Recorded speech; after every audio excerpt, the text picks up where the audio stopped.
This is ABC-7 Extra. Welcome to ABC-7 Extra. Good evening. I'm Dylan McKim. For the next half hour, we are talking about the migrant surge in El Paso. The area has seen an increase in the number of migrants from Venezuela. It's something El Paso has not seen in the past. A majority of the migrants come to the country with no sponsor or money for a ticket to their final destination. The city has been chartering buses for these migrants to cities like New York and Chicago. But an overwhelming number of migrants without sponsors and not enough room or volunteers in the shelters caused releases into El Paso streets. ABC-7 covered the makeshift migrant camp that popped up near the Greyhound bus station in downtown. Migrants setting up tents and sleeping overnight. A Border Patrol processing site for asylum seekers coming to El Paso is growing. It's a site ABC-7 has shown you before. This week, our crew got a close look at how the operation is expanding as El Paso is seeing about 1,500 migrants a day. The site aims to help expedite their transition into the U.S. ABC-7's Brianna Perez toured the site. She files this report. Here from the Chihuahuita neighborhood in downtown El Paso, you can see the lights shining through that border barrier, and behind the train, that's where Border Patrol has set up their new site to help with processing migrants. I think that today we are looking at all sorts of ways that we can be more efficient and more effective in our processing of migrants coming across this border. Never know. Several groups of migrants make their way to the new temporary outside processing site. They started staging right underneath this bridge. Right here behind you is a railroad track where the train is still very active. That concerned El Paso Border Patrol Chief Gloria Chavez, who saw this area as an opportunity to expedite the processing of migrants. I didn't want people sitting here under this bridge too long. I wanted to make sure that we were as efficient as possible. With an average of 1,500 border encounters a day, last week the department created the site equipped with medical care and air-conditioned processing pods. Chavez says this will help with overcrowding at their central processing center and help get migrants to their final destinations quicker. Still, she says every migrant is thoroughly vetted during the process. We want to know who and what is entering this country. We are going to register that individual. We're going to get their biographical data. We're going to get their photos, and we're going to get their fingerprints. And we're going to load them up into all the national systems that we have in place in this country so that we will always track and know who these individuals are. For many migrants, this begins their journey into the U.S. After we interviewed the chief, right behind her, a family of 3 hugged and cried after their long journey onto U.S. soil was finally over. But now a new journey begins. From here, they will be sent to a holding facility and later sent on a different pathway, like to non-governmental organizations, where they will make other travel arrangements. As migrants continue to make their way, Chavez says regardless of the surge, border security remains top of mind. Every day, all day, 7 days a week, 365 days a year, our Border Patrol agents are on the front line protecting this country, and they're encountering people crossing at every minute, every hour. Chavez's last day as Border Patrol chief is in 2 weeks. She says the department has not yet named the new chief that will take her position. For now, reporting in downtown El Paso, Brianna Perez, ABC-7. Joining me now is County Judge Ricardo Samaniego. And Judge, a lot of developments in the past few weeks in regards to the migrant surge. We saw the El Paso, the Border Patrol processing site that's outdoors. The city has opened up their own welcome site, and the county. This past week, you and county commissioners just approved your new processing site. Can you kind of take us through what are the differences between the county's processing site and the city's welcome center? Well, you know, from the very beginning, we had sort of taken different lanes. The city was going to focus more on shelters and focus more on transportation. And Chief Chavez had told us some time back that about 37% do not require staying at a shelter, and sometimes we commingle them and then trying to get them out of there to get them into the process. Ours will dedicate itself primarily to male and female single adults that we're able to know from the very get-go that they're going to have a ticket, they have a sponsor, they have somewhere to go. Worst scenario is that they have to stay overnight. Typically, they can pay for that. By taking out that large group of about 600, 650 that we'll be handling every day, then our resources can be used more properly for people that are struggling to get sponsors. As you know, the Venezuelans do not have sponsors. Sometimes they don't have money. And we need to get them moving directly. They're not wanting to stay in El Paso. They're wanting to get to other destinations, and then we could use the resources to be more expedient in what they have to do. Would you see a difference here with the Welcome Center? They're going to be helping. We've toured that Welcome Center, and they're really trying to help, like you said, those Venezuelans that come here. They don't have a sponsor. They don't have the money, and they're asking them, where do you want to go? Some of the cities, they say New York City, they say Chicago, and that's really what the city is focusing on. They would be taking on that task, that challenge of finding them where they want to go, and also having that bus chartered for them. While the county, it's more of the people who are ready to go. They're like, yes, I have a family member maybe in North Dakota, or I have a family member in Washington. That's really what we'll see a difference here. And we'll have touch points. There's things that they might have to stay somewhere else, or that they realize that this person can move quickly, and then we could move them into the process center. But one of the things that I discouraged early on, and now it's been a benefit, is not to send anyone just like New York without having an NGO or someone at the other end. So there was some confusion because the chartered buses from the city have nothing to do with Abbott's buses. They're totally different, but New York was beginning to feel that even El Paso, that we were sending out there with any notice, and that's not the case. They're working NGO to NGO, making sure we tell either Chicago. I've had people in my office from Chicago, and we've promised them, hey, we'll let you know how many people we're sending out there. And then some of them, when they get there, they realize that they'd rather be somewhere else. The more we coordinate, like I've said before, we have to work as a country, not as a community. I cannot say, well, I don't want them in my streets. I don't care if there's some in someone else's streets, because then they're going to have the burden. This coordination is extremely important for us to work efficiently. What percentage of migrants coming to El Paso already have that sponsor and know where they want to go? According to Chief Chavez, who was the one that led us into that, we went and we looked at a benchmark with Brownsville. They have a center where they about 700 people a day, and she felt about 37 to 40% are able to move quickly, and that's very helpful. Like I said, then you can use your resources to the ones that are struggling to get out of El Paso. Wow. In El Paso, I mean, this is a new phenomenon, what we're seeing with Venezuelans coming here. How has this changed, I guess, the way this local authorities are responding to this? I mean, you're having to do a lot more work now. Well, you know that we're so well coordinated. We've been doing this for 4 years. Bishop Seiss and myself have a task force that we meet once a week, and so we've been coordinating that. When you saw what happened at the bridge, it's the part of the process, except it backed up on us. If you see Del Rio, where they had almost 16,000 people out in the street, we're taking care of that. So if you don't, instead of seeing 700, if we weren't coordinating properly, you'd be seeing 2,000 to 3,000 people out there. People have asked us, how come they're not in the, is the wave, is it lessening? Are we having less people coming across because there's no one on the bridge? Actually, what we did, we were more efficient with our processes. For example, the city was able to take it from 200 to 300, now they're handling 400. Then we have flights that go out, and we have 4 to 5 flights a day that go out, so we decompress a lot quicker. The numbers are not slowing down. According to Chief Chavez, you're looking at maybe every week or so, 200 more. We had 1,700 apprehensions this week, or the average. She thinks in about 2 weeks we'll be at 2,000 apprehensions. So we streamline the process center, we don't back them up, and that's really important for the community, because the community, if we don't do that, they'll end up in the street. And I don't think that, I think we're great at processing and getting them to other destinations, but really not, I don't think we should become a place for them to stay, because we don't have the resources in the community. So I'm very blessed that we're able to move them through. Right before our show started, you mentioned something that really caught my attention. We know we're talking about we're sending buses to Chicago, places like New York City. You've said New York, they're kind of saying, hey, pump the brakes a little bit. We're running out of space. Our NGO is a little overwhelmed. I don't know if we can take many more coming to our city.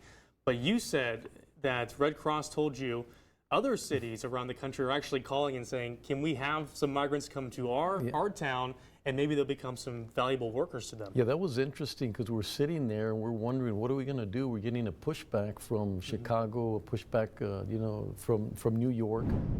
They're feeling a little overburdened. And then I hear from the Red Cross that they've got like 7 or 8 cities, like South Dakota is the only one I caught, that they want migrants to go to their communities. I think South Dakota said they could handle between 300 and 400. Okay. And that was really exciting, because like I said, you don't want to send them for the sake of sending them to a place that can be processed. So a little different, a little bit pivotal situation for us, and we'll start connecting with their NGOs. What's the reason they want them? Do they give a reason? Is it because they want to work? They want them to work. Their labor force is really low right now. They could use them in retail. There's some that are engineers, some that are have been supervisors or bilingual. So they have a lot of traits that could be very welcome. Pretty much what we saw in Ellis Island, right? That you bring them in and they're very talented, and your country just begins to be more productive. Will they be allowed to work right away? No, they have to go through the hearing first, and they're trying to expedite. I hear when we met with Commissioner Magnus, he said one of the things that they're really focusing on is to get as many judges, immigration judges, because that's what slows down the process. And you don't want people in your community and you're not able to sustain the impact it'll have in your community. So the quicker we know of either they're going back or that they can work, the better they are going to be for our country. Let's take a quick break, Judge. When we return, still ahead, 3 city representatives are urging the mayor to declare an emergency, and they're raising a red flag about paying for this migrant surge. The mayor is responding to their concerns. Stay with us. We already know liberal Gabe Vasquez wants to deconstruct and defund our police. But what would he do to the economy? Destroy it. Extremist Vasquez supported Biden's higher taxes and out-of-control spending, including a law that hikes taxes by $3 billion on families making just $75,000 or less per year. With rising prices on everything, New Mexico families need relief, not higher taxes and more inflation. Gabe Vasquez, too extreme for New Mexico. Congressional Leadership Fund is responsible for the content of this advertising. The power to change your future is now. The SUVs are here. Be one of the first to drive a new Explorer, Bronco Sport, or Edge.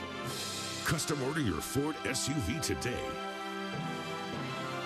and lock in 2.9% for 60 months, plus $500 bonus cash. See your best in Texas Ford dealer for more information.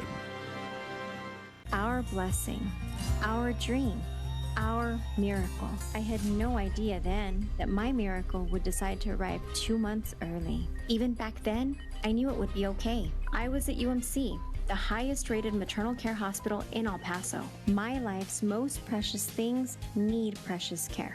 This is our blessing, our dream, our miracle. El Paso's highest level of maternity care is at University Medical Center. Schedule your visit today.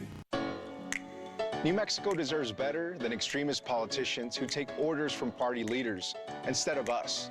So I'm running for Congress to fix it.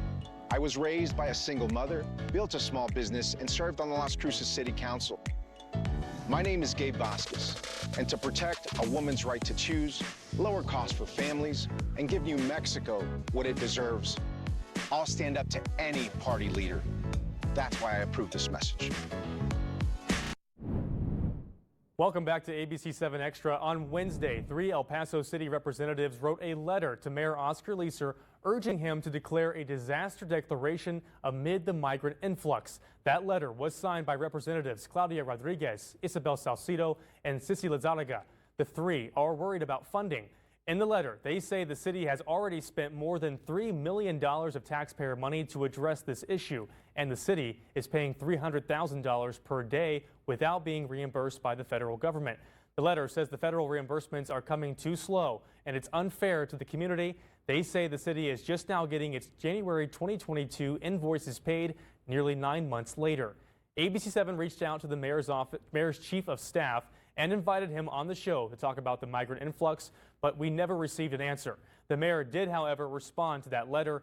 He says, quote, "While I appreciate the concern expressed by the 3 city representatives, the action they are calling for is premature at this time. The migrants entering our community aren't coming to El Paso, they're coming to the United States. This is a federal issue which we are working with the federal government to address," end quote. The mayor went on to say the federal government would reimburse the invoices from the first 2 quarters of the year by the end of the week. And the city was just approved to receive $2 million of federal funding up front to address recent developments. Now, Judge, we're joined by County Judge Ricardo Samaniego still. What do you take about the mayor's response there? Is it too premature to declare this an emergency? It is, because it was almost a year ago that I talked to FEMA and I said, what would change if we had an emergency declaration? And they said, nothing. You're going to get the funding from the same source. There's nothing that's going to change. And the only thing that I feel would be a problem would be if it's declared as one, then you enter into political narratives. Okay. And we don't isolate that. We've been so successful. We look at humanitarian processing, getting everybody to get to their destination. That's extremely helpful for El Paso. You don't want people out in the streets. It'll impact your tourism, impacts economic development. And if they stayed in the streets, that's, FEMA's not going to reimburse us for that. They're going to reimburse us to do our job, to move them properly. And so I feel very comfortable that I've already spoken to FEMA. They're ready to give us as well $2 million. Okay. And that'll be upfront, which is really helpful. One of the reasons we delayed the process center was because of that. We were not willing or wanting to start anything without knowing we're going to get fully reimbursed. Yeah. So I can tell you it captures everything from overtime, personnel. The contractor's going to work at our process center. They get paid. That includes the furniture, includes everything there, personnel, and COVID testing and everything else. So I don't see the need for getting FEMA involved. They're going to hear the same thing that we did. That if they get involved, it's going to be identical and nothing's going to change. It's coming from the same funding. Yeah. They wouldn't change it. I mean, it'd just be the same source of funding. We'd still be waiting even if there was a declaration. Yes. Now what they're saying is that we're not going to wait anymore, and they sort of committed to that, it's no longer going to be delayed. FEMA said. Okay. Give you your $2 million, you start your invoices from here on out, and we're going to be able to do that. Worst case scenario would be on a quarterly basis. But that is really a game changer. Right. We, as a government, we can't come out and grab money from, like we're getting the money from the economic impact funds. So we're taking it from there. It has nothing to do with quality or any quality of services or anything. If we didn't have an agreement with FEMA that we were able to get that money back, our auditor wouldn't allow us to do that. The auditor wanted to see a certified letter saying, you got $2 million coming, and now you can move forward. I was just about to mention that the county auditor during the meeting on Monday was saying, I'm a little concerned with where the funding is going to come from. I mean, let's just go through really what the contract is for the third-party company that will be operating this is the Providencia Group. That's a $6.8 million contract for a one-year contract to have them staff it and operate the center. And then the building lease near the airport, that's $11,300 a month. That's correct. When he was talking about this, and there was the concern, I don't want to commit to this, and we have signed the dotted line, and then, the funding's not coming in on time. When the contracts were made, I know there was discussion from Commissioner Olguin. She was talking about, hey, can we make sure that we have some kind of termination clause in our contract? Because I think that is a good question. Let's say 6 months down the road right now, we don't really have a need for this center. The migrants kind of stop. There's not really the influx anymore. If there is no need for this, is there something in the contract where the county can cut this off? Absolutely. We're not going to move into a contract that we're not able to get out. There's not an exit strategy. And we know that people are being optimistic. To be truthful, 1 year is not going to get better. Really? You don't think so? No, there's no way. According to Chief Chavez and Intel telling us what's happening, the amount of people coming from Venezuela, it's a communist country where they're struggling tremendously, and they know that we have no repatriation agreement, that we can't send them back to Venezuela. So that's a very attractive thing for them. So the chances that in a year we're going to be worried about that, I'm more worried that the other way around, do we have enough of that can we continue the agreement, especially with a lease? That's one of the most important.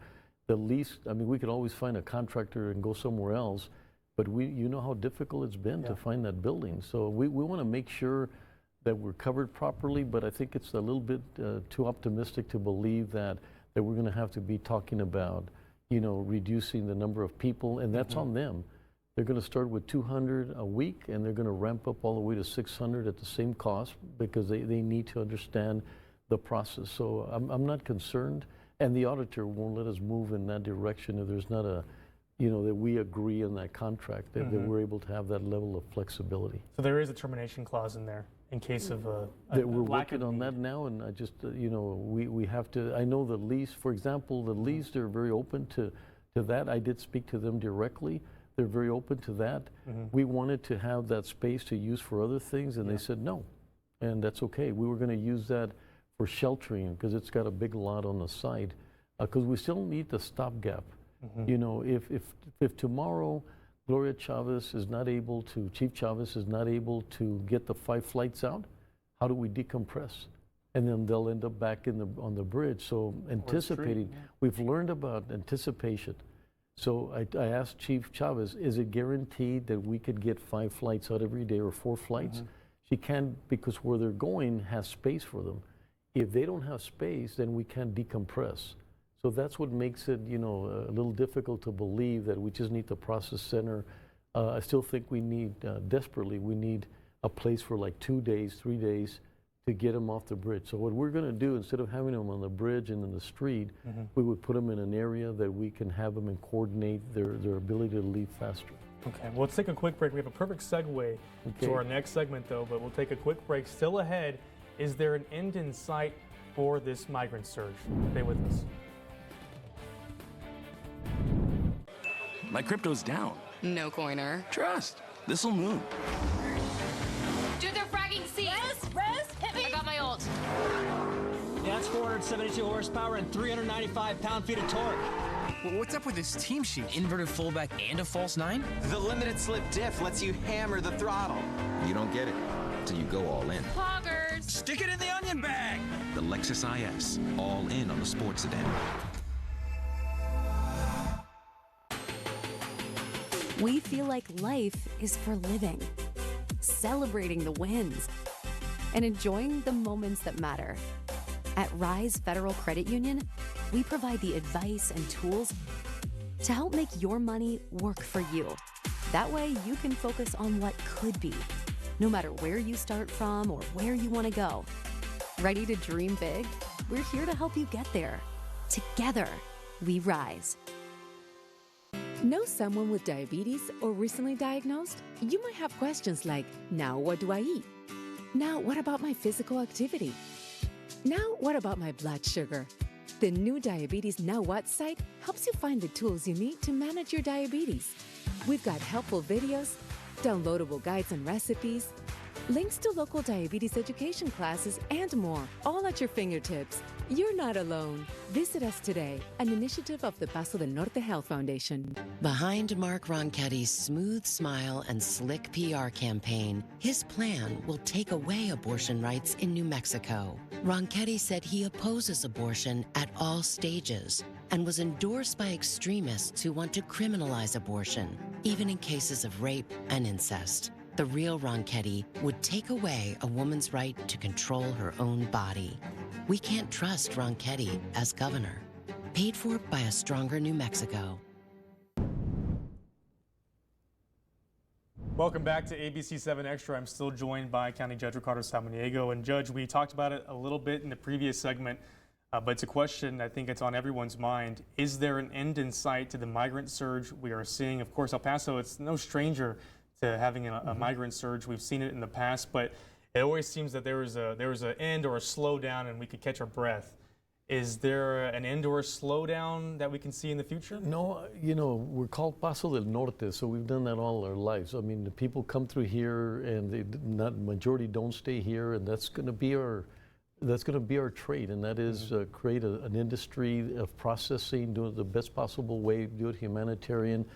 But as long as there's communist countries like Venezuela where they're mistreating their people, this is always going to be attractive. So the only thing I feel that would have to change would be reforms. Like we would have individuals being able to come and work for a certain amount of time and go back. And there's going to be a lot of different changes. But there's no reason why we would believe. There's no facts, nothing that would tell us ahead of time that it's going to slow down. Okay. There's no evidence.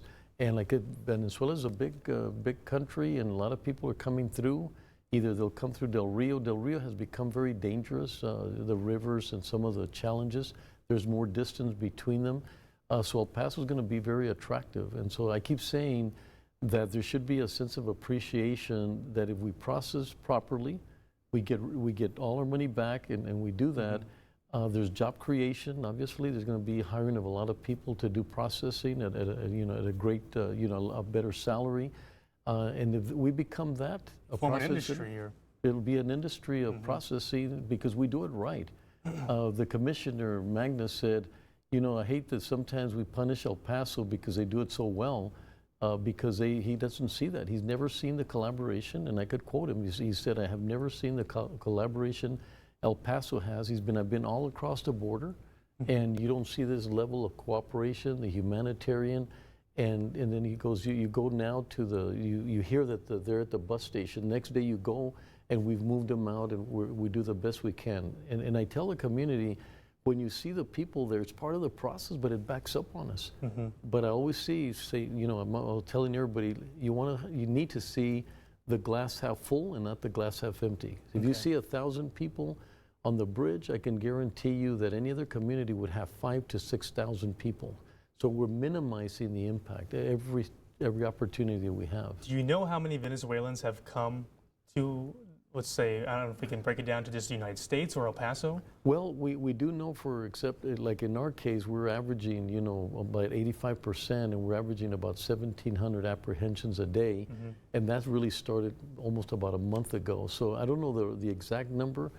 But it's not going to. It's not going to slow down. It's not, and Del Rio also is getting a big bulk. But the fact that we're able to send flights to other detention centers, to Del Rio and also to San Diego, means that the bulk are passing through El Paso. Right. Title 42 is still in place. It was expected to be lifted in May. That was blocked by a federal judge. Venezuela does not fall under the Title 42. So when they come here and they're apprehended, Border Patrol cannot expel them under Title 42. Other countries are still, like Mexico, Honduras, other countries like that, they are under Title 42 and they can be expelled. When Title 42 is lifted, are you concerned about that at all?